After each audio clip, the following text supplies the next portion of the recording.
heard this hymn. And J, let's see.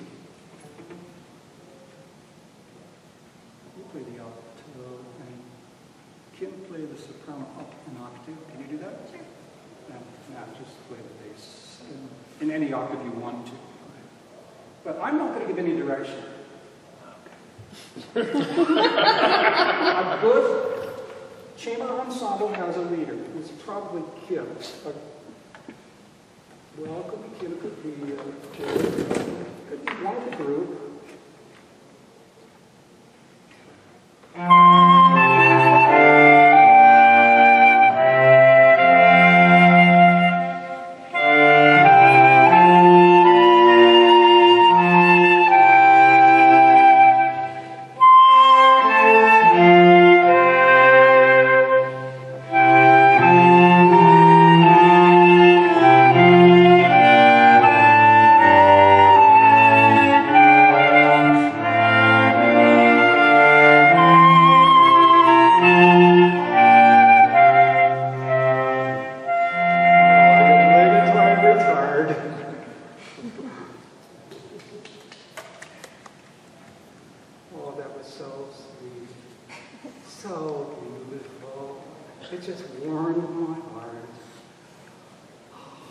Wasn't that grand?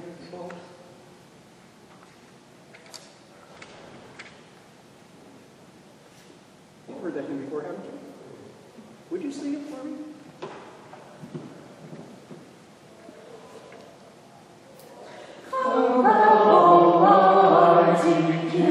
What's going on? Go ahead.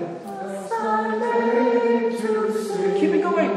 Help us to pray. What's going on? Father of glory, let us pour the victory. Sounds like Mozart. Come and make our ancient of days. How did you learn to sing that way? What church do you go to?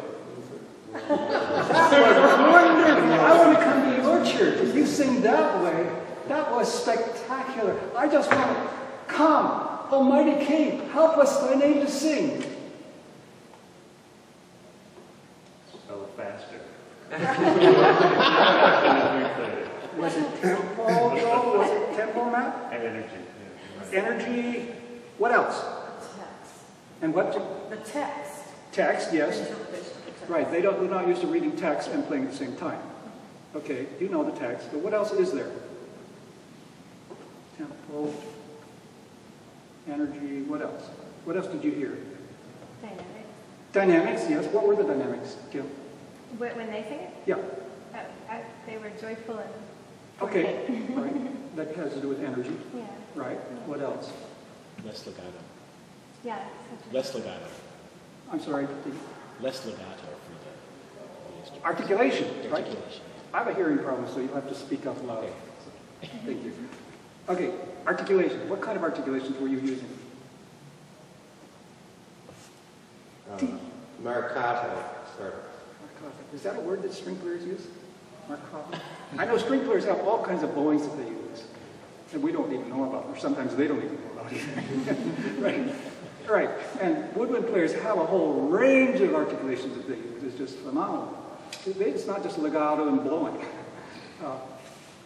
Give us some articulation contrasts. Would you count just any contrast that you can think of? Just take a first rate.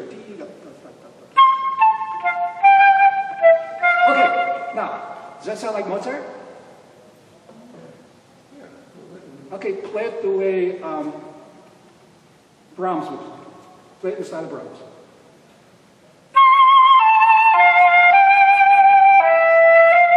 That sounds like this choir about an hour ago. Doesn't it? Right. Who wrote this hymn, by the way?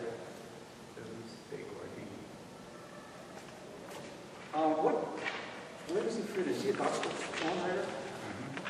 Yeah, so he would be with Patty LaBelle and all that crowd. He recognized for the gospel. Yeah, Felice Gardini, his days are 1716 to 1796. Who was living around that time? Bach? When did Bach die? 1750. 50. Okay, so it's an overlap. Giardini was born in 1716, but he lived until about 1800. CPE Bach. So CPE Bach, which is, what's the difference between JS and CPE? A lot. Right. Yes, and what is it? These kids would know. Or you, as organists, would know too. But you've played a lot of Haydn, Mozart, and quartet music, I'm sure. Right. So, can you play this hymn in the style of Mozart? Just in the octaves that I told you. Let's see what they can do.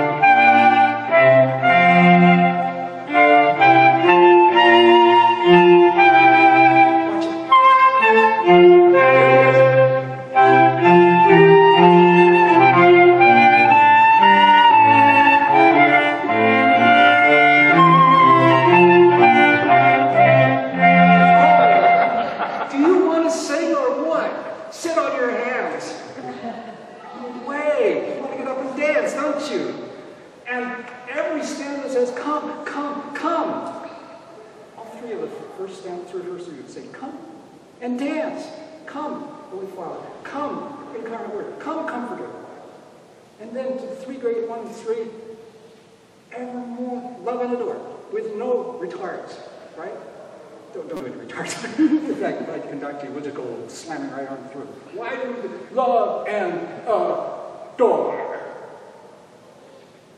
That's not classical music, is it? No, it's not Mozart. Okay, let's sing. Let's stand. We can sing a long time.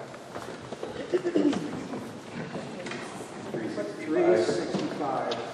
A number of days this year, unfortunately. The year 2010. I suspect there'll be that many days next year too. 365.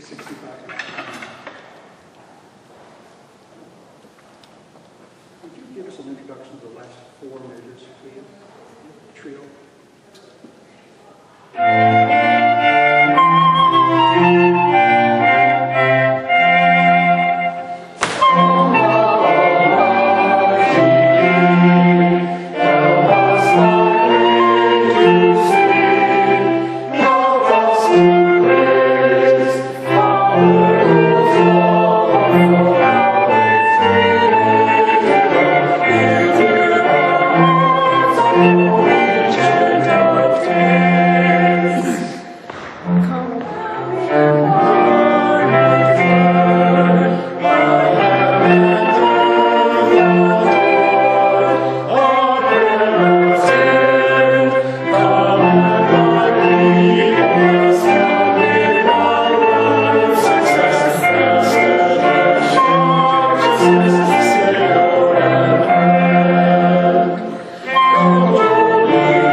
Words.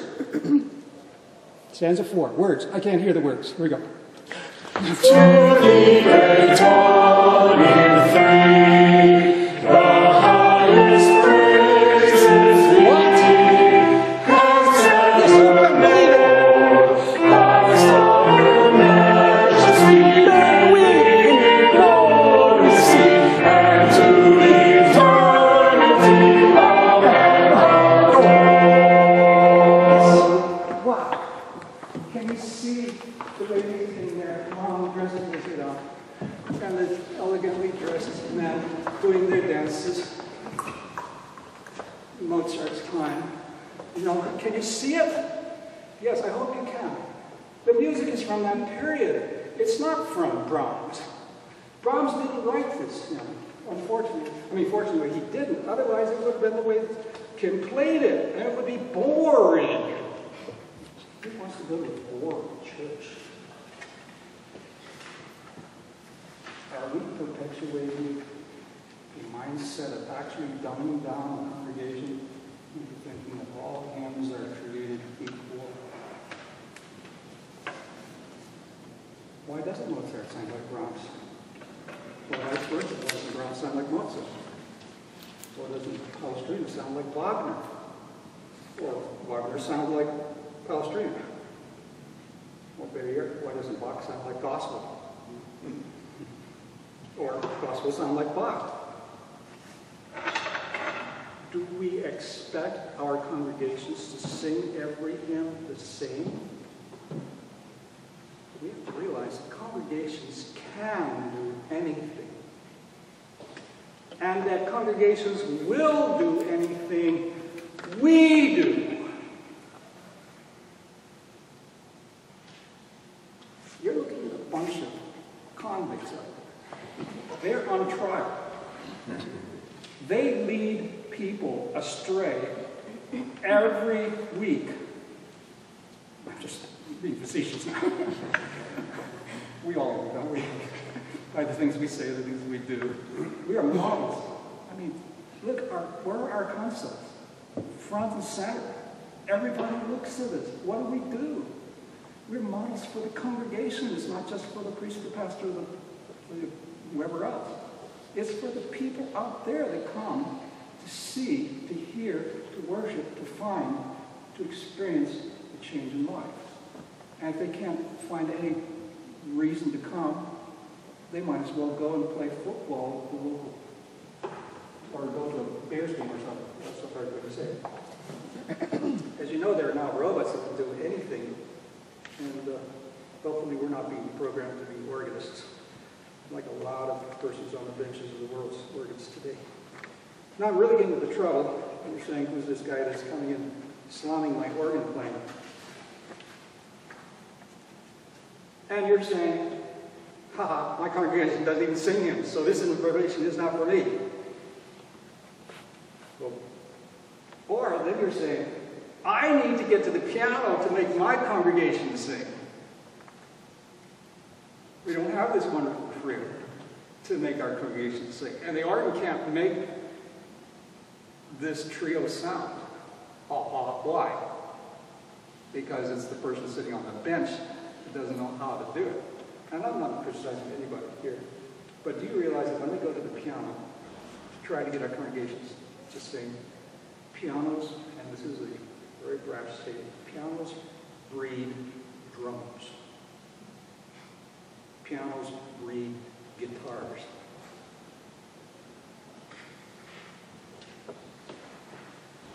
I ask you, are you already irretrievably over the slippery slope? Hopefully not. So you say, my congregation has sung hymns for years. Don't mess with them. Or you say, I've got graduate degrees from you name the university. And I've got a European pedigree in organ. I can handle myself. Thank you. Let's have a break. Or you say, oh, we're going to use the LBW forever, or Lutheran Book of Worship, or Single 1982. 7 months are a waste of time, a waste of money. So this is what we got. We're going to use it. You say, don't disturb my congregation. They know how the hymns should be sung. I'm employed full-time at my church. Messing with the hymns is like rubbing bird feathers the wrong way. Pretty soon I'll be told where to go, or that I'm not needed. I'll lose my job. Right? So I ask you, why are churches using drums, guitars, horns, electric keyboards, and singers with microphones? What does this say about our organ playing? What does it say about your organ? What does it say about your congregational song choices, if you have any say in choosing the hymns? What are young people doing in church bands that we can't